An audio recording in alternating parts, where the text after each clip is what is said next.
Hello everyone, I hope कि आप सब लोगों की नॉर्सेट की RRB, BHU, D triple SB, SG PJ and PGI की तैयारी बहुत अच्छे से चल रही होगी। सो इन्हीं एग्जाम्स के लिए 180 क्वेश्चंस मैं करवा चुकी हूँ। 181 क्वेश्चन हम करेंगे।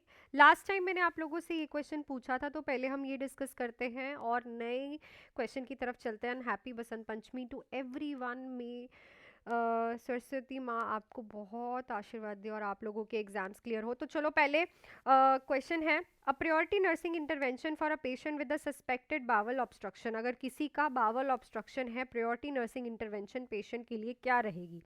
Give laxative, encourage oral fluid, insert nasogastric tube, administer analgesics. देखो, जब बावल ही ऑब्स्ट्रक्ट है तो लेग्जेटिव दे के भी कोई फायदा नहीं। फ्लूइड्स भी कैसे दोगे? आगे फ्लूइड्स निकलने भी तो चाहिए ना। बावल में ऑब्स्ट्रक्शन है तो यहाँ पे आपको क्या करना पड़ेगा? एनजी ट्यूब ही इंसर्ट करनी पड़ेगी। क्या करनी पड़ेगी? तो राइट ऑप्शन क्या रहेगा यहाँ पे? Option number C. सो आज का नया क्वेश्चन करते हैं हम लोग। A patient on a mechanical ventilation suddenly shows high peak airway pressure, the most likely causes. तो पेशेंट है मैकेनिकल वेंटिलेशन पे, suddenly high peak airway pressure देख रहा है, मोस्ट लाइकली कॉज क्या रहेगा? हाइपोवॉलीमिया, म्यूकस प्लग, हाइपोथर्मिया या फिर ब्रेडिकार्डिया। तो it is a mucus plug. देखो, हाई पीक प्रेशर तभी हमें सुनाई देता है जब कहीं पे म्यूकस जो है वो क्या कॉज कर रहा हो? ऑब्स्ट्रक्शन कॉज कर रहा हो। ठीक है, सो राइट ऑप्शन यहाँ पे क्या रहेगा? Mucus plug. तो इसके लिए मोस्ट लाइकली कॉज जो रहेगा, म्यूकस वहाँ पे फंसा हुआ है जिसकी वजह से हाई पीक एयरवे प्रेशर आ रहा है। नेक्स्ट है, विच acid base imbalance is expected in prolonged vomiting. तो कौन सा acid base imbalance prolonged vomiting में देखने को मिलता है? Metabolic acidosis, respiratory acidosis, metabolic alkalosis, respiratory alkalosis. So obviously अगर बहुत लंबे समय से कोई पेशेंट वॉमिट कर रहा है तो वॉमिट करेगा तो एसिड जो है बाहर निकलेगा, स्टमक का एसिड बाहर निकलेगा तो अंदर क्या बचेगा? एल्केलाइन। तो यहाँ पे हमें क्या देखने को मिलेगा?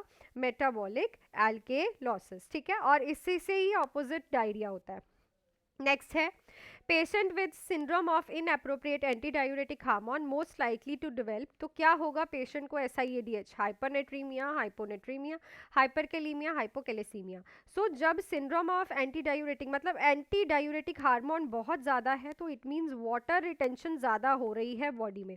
और अगर बॉडी के अंदर वाटर रिटेंशन ज़्यादा है तो ऑटोमेटिकली सोडियम लेवल्स क्या हो जाएंगे? कम हो जाएंगे। तो हमें यहाँ पे क्या देखने को मिलेगा? हाइपोनेट्रीमिया। तो राइट ऑप्शन क्या रहेगा? Option number B.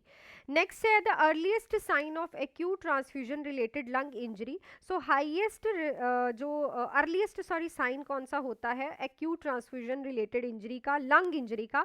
Fever, hypotension, acute respiratory distress, haemoglobinuria. So obviously it's a acute respiratory distress अगर किसी को भी ट्रांसफ्यूजन से रिलेटेड लंग इंजरी हो रही है। ठीक है ना, so that is a respiratory distress हमें देखने को पेशेंट में मिलता है। नेक्स्ट है, a child with TOF, tetralogy of Fallot वाला बच्चा है, suddenly become cyanotic, the nurse should do first action. TOF वाला बच्चा है which is a cyanotic heart disease. Cyanotic heart disease मतलब पेशेंट के पास बहुत कम ऑक्सीजनेटेड ब्लड होता है, क्योंकि यहाँ पे जो शंटिंग है वो किधर हो रही होती है? राइट टू लेफ्ट शंटिंग हो रही होती है। मतलब डीऑक्सीजनेटेड ब्लड जो है वो मिक्स होता है किसमें? ऑक्सीजनेटेड में। तो पहला एक्शन क्या करोगे? ऑक्सीजन लगाओगे, child in knee chest position, start IV fluid, give morphine. तो ऑब्वियसली इस TOF में सबसे पहले प्रायोरिटी आपकी होती है पोजीशन दो, क्योंकि जब आप पोजीशन दोगे तो लंग्स एक्सपैंड होंगे, लंग्स एक्सपैंड होंगे तो पेशेंट ज़्यादा ऑक्सीजन लेगा, तो जो उसको ऑक्सीजन नहीं मिल रही थी अब उसकी थ्राइव कम होगी उसकी। ठीक है, तो राइट ऑप्शन क्या है यहाँ पे? Option number B. देन उसके बाद आप ऑक्सीजन लगाते हो पेशेंट को। क्लियर? चलो नेक्स्ट क्वेश्चन पे चलते हैं। उससे पहले बेटा, बसंत पंचमी और रिपब्लिक डे के ऑफर्स जो हैं वो बैचेस पे लग गए हैं, जैसे कि आप लोग देख सकते हो। ऑफर्स मैं बता देती हूँ, इस नंबर पे कॉल मैसेज करके आप ज्वाइन कर सकते हो।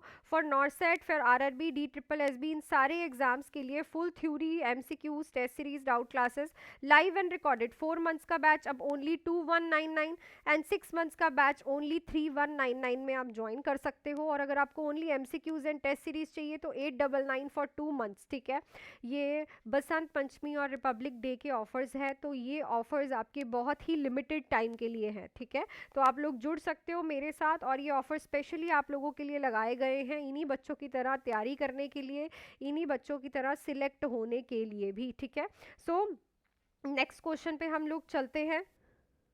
A patient with adrenal insufficiency patient है, एड्रीनल इनसफिशेंसी का हाईएस्ट रिस्क फॉर किस पे है, हाइपरनेट्रीमिया, हाइपोटेंशन, हाइपरग्लाइसीमिया, फ्लूइड ओवरलोड। तो एड्रीनल इनसफिशेंसी में एल्डोस्टेरॉन, ठीक है, एल्डोस्टेरॉन प्लस कॉर्टिजोल दोनों ही क्या होंगे, कम होंगे, ठीक है। तो इनके कम होने की वजह से, इनके कम होने की वजह से हमें क्या पेशेंट में देखने को मिलेगा, ऑब्वियसली अगर हाईएस्ट रिस्क का बोले तो दैट इज अ हाइपोटेंशन, उसके बाद हमें हाइपरनेट्रीमिया देखने को मिलेगा, ठीक है ना, क्योंकि एल्डोस्टेरॉन का काम है वाटर को और सोडियम को रीअब्जॉर्ब करवाना, सोडियम को एंड वाटर को रीअब्जॉर्ब करवाना, तो ना सोडियम रीअब्जॉर्ब होगा ना वाटर रीअब्जॉर्ब होगा।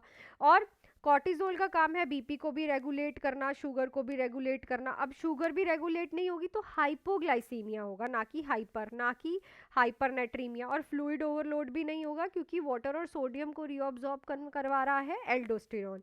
तो यहाँ पे हाइपोटेंशन, हाइपोग्लाइसीमिया, फ्लूइड का कम होना, सोडियम का कम होना हमें दिखेगा।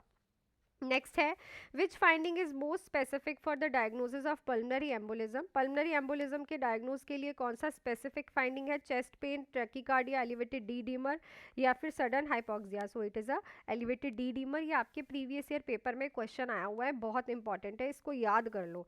नेक्स्ट है patient with Parkinson's disease is prescribe levodopa, this drug primarily improve. तो लिवोडोपा दी जाती है पार्किंसंस डिसीज वाले पेशेंट को। ये ड्रग क्या इंप्रूव करती है, ट्रेमर, रिजिडिटी, ब्रेडिकाइनेजिया, पोस्चरल इंस्टेबिलिटी। सो ये स्लो मूवमेंट को इंप्रूव करती है। जो स्लो मूवमेंट है ना, ब्रेडिकाइनेजिया का मतलब, ब्रेडी का मतलब स्लो, काइनेजिया का मतलब मूवमेंट, तो जो स्लो मूवमेंट है उसको ये हेल्प करेगी, ठीक है।